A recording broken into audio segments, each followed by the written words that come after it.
Semangat pagi.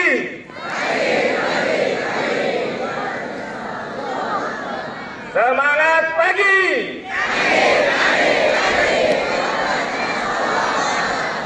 Alhamdulillah wa syukurillah wassalatu wassalamu ala rasulillah la haula wa la quwata illa billah amma ba'da. Bapak Ibu guru dan tenaga kependidikan yang sama-sama kita hormati dan kita muliakan, anak-anakku sekalian kelas 7 sampai kelas 9 yang saya banggakan, alhamdulillah pagi hari ini kita bisa melaksanakan upacara rutin Senin. Dan pada pagi hari ini kita bisa menyaksikan bahwa tampil di depan umum itu sulit, berkarya itu berani maju di depan itu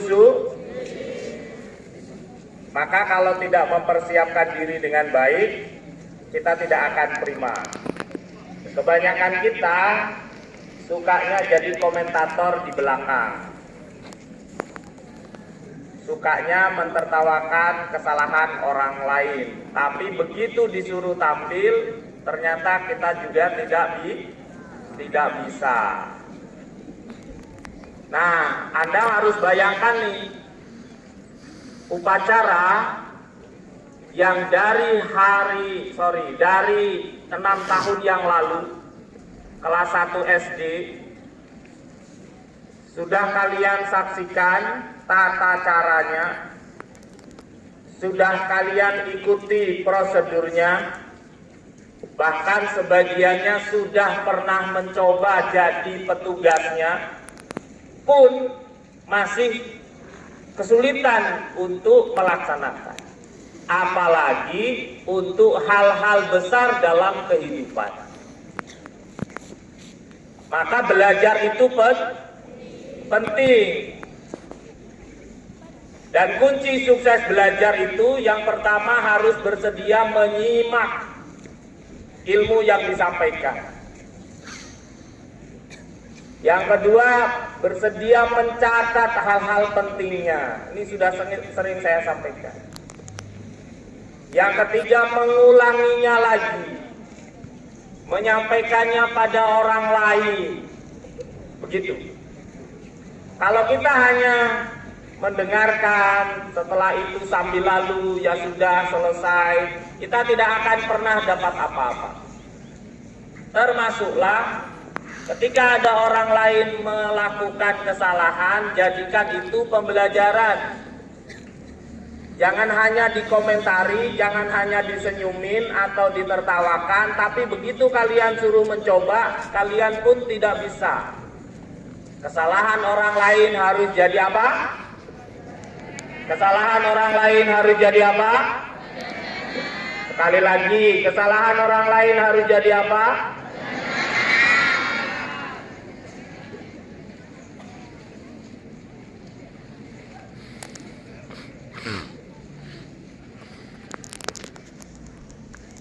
Perhatikan yang saya sampaikan. Hal kecil, upacara bendera yang 6 tahun lalu sudah kalian ikuti, pun masih sulit untuk dilakukan. Maka bayangkan untuk hal-hal besar nanti di kehidupan yang belum pernah Anda coba. Mau jadi pengusaha, mau jadi pimpinan, mau jadi dokter, mau jadi perawat, mau jadi TNI, mau jadi Polri, mau jadi pegawai, mau jadi orang kaya. Kalau modelnya seperti saat ini, suruh belajar malas, datang tepat waktu, masih ada yang datang setelah saya baca Pancasila.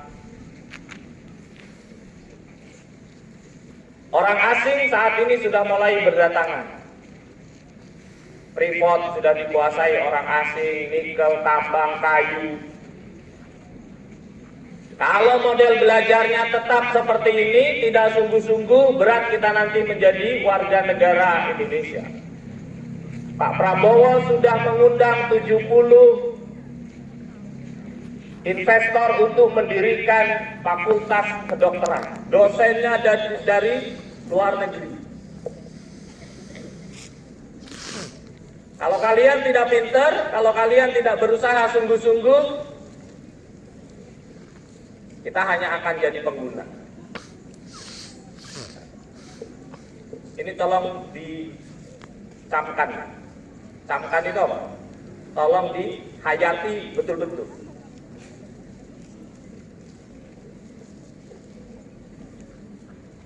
Apa semboyan madrasah kita?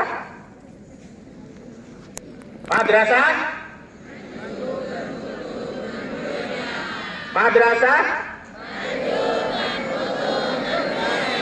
Tidak ada ceritanya mendunia itu disuruh datang jam 7, datang jam setengah 8. Tidak ada ceritanya.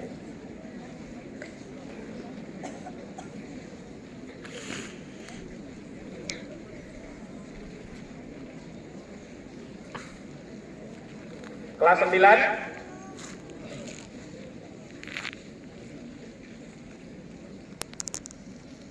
Gak ada ceritanya maju bermutu, sebulan lagi Anda tes kemampuan akademis, Anda masih leha-leha dalam belajar.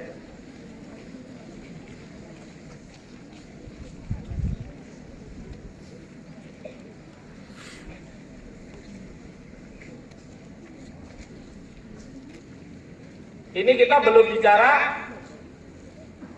baru sebatas mendunia, ini kita belum bicara mengakhiratnya. Kemarin dalam rapat saya sampaikan, madrasah bukan hanya cukup mendunia saja, karena Rasulullah mengatakan orang yang berakal, orang yang cerdas itu orang yang berpikir jauh ke depan bahkan setelah kematiannya. Berpikir jauh ke depan bahkan apa? Setelah kematiannya. Setelah mati saya ini mau ngapain?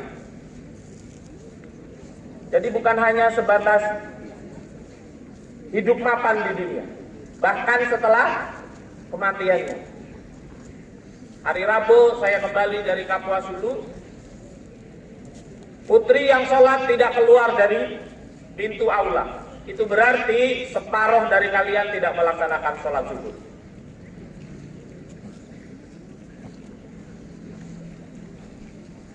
Padahal kalau dirazia, kalau ditertibkan, sholatnya bisa sampai sini. Tapi Bapak Ibu guru tidak mungkin selalu merazia kalian. Bahkan saya mendapat laporan, yang putra ada yang kabur, keluar dari pagar, lepaskan baju MTSN-nya, hanya menghindari sholat subuh. Kalau seperti ini terus, maju, bermutu, mendunia, jadi omong kosong saja.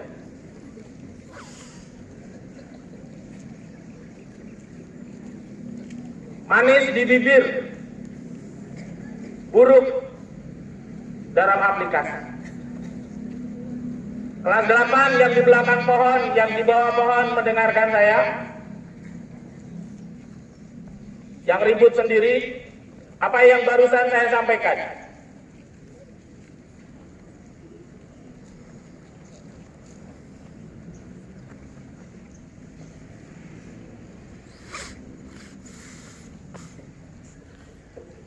Kalau modelnya seperti ini, kita tidak akan maju.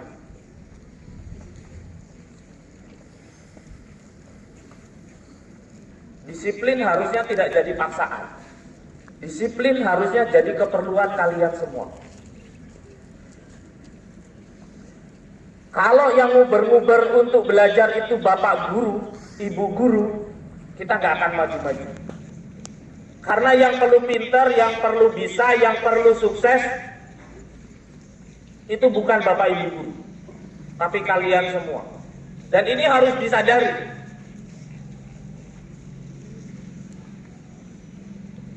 Bapak ibu guru hanya membantu saja, membantu mengarahkan, mengingatkan. Tapi motivasi dari dalam diri kalian itu jauh lebih penting.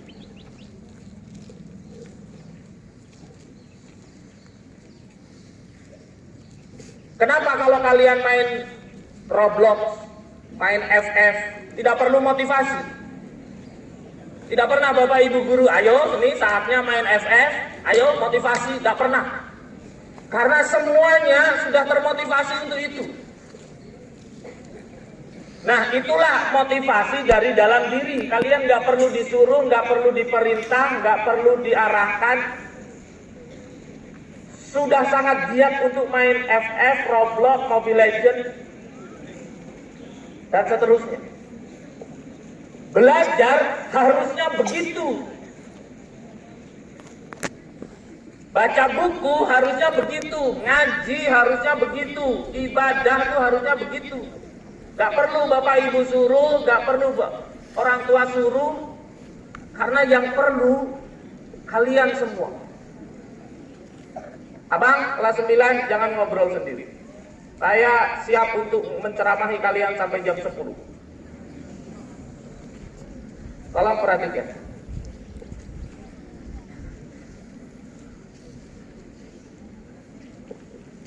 Nah, ini adab penuntut ilmunya nggak ada. Bagaimana mau merasuk ke dalam hati, merasuk ke telinga pun kita nggak bersedia. Ngobrol sendiri. Kalau di pondok pesantren yang modern nggak berlaku itu. Ta'lim muta'alimnya nggak ada. Nah, ini tugas bapak ibu guru semuanya. Wali kelas kita bantu, kawal upacara bendera.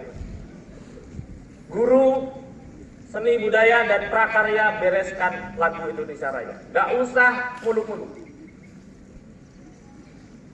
Kalau belum bisa sholat, guru pai tertibkan sholat. Supaya jelas targetnya.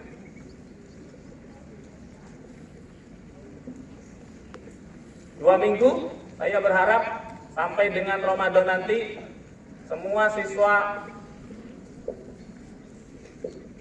sudah bisa menyanyikan lagu Indonesia Raya dengan benar. Manfaatkan pelajaran seni budaya dan prakarya. Nggak usah bahas yang lain. Bereskan lagu Indonesia Raya. Minggu depan yang bertugas kawal betul. Bagaimana cara melangkahkan kaki? Bagaimana berjalan? Bagaimana balik kanan? Bagaimana menghormat? Supaya jelas. Para peserta jangan terbiasa mentertawakan kesalahan orang lain. Fahim tuh? Tolong ini dicamkan betul-betul. Kita melihat, sekali lagi, upacara yang 6 tahun sudah kita jalani, kita masih sulit melaksanakan. Apalagi hal-hal yang lebih besar. Saya tidak ingin sholat zuhur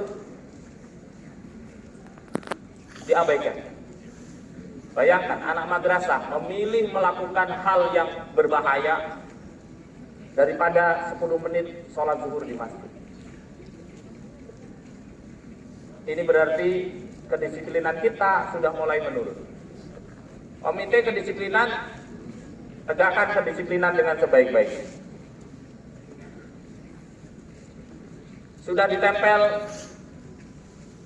norma kedisiplinan di kelas-kelas. Kita masih berusaha untuk membiasakan. Kalau tidak bisa dibiasakan, berarti tidak sanggup mengikuti norma pendidikan di MTSN.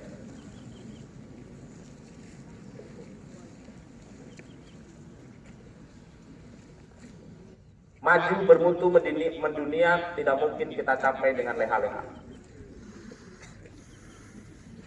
Orang akan mendapatkan apa yang diusahakannya.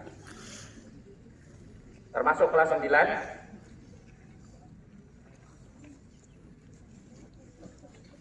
96 hari lagi kalian akan ujian nasional TKA. Kurang-kurangi bermain, kurang-kurangi bergurau, banyak baca. Meskipun hanya matematik dan bahasa Indonesia, tapi isinya literasi. Bahasa Indonesianya isinya sains, sosial, humaniora. Kalau nggak terbiasa baca, titik koma saja kita masih belum tahu. Kapan harus jeda, kapan harus koma, kapan harus berhenti. Maka kita akan kesulitan literasi. Kelas 9 siap? Kelas 9 siap? Jangan gunakan waktu untuk hal-hal yang tidak bermanfaat. Saya kira itu mudah-mudahan bisa diterapkan. Sekali lagi kepada Bapak Ibu guru, tidak perlu meraih target yang besar-besar, tapi terukur.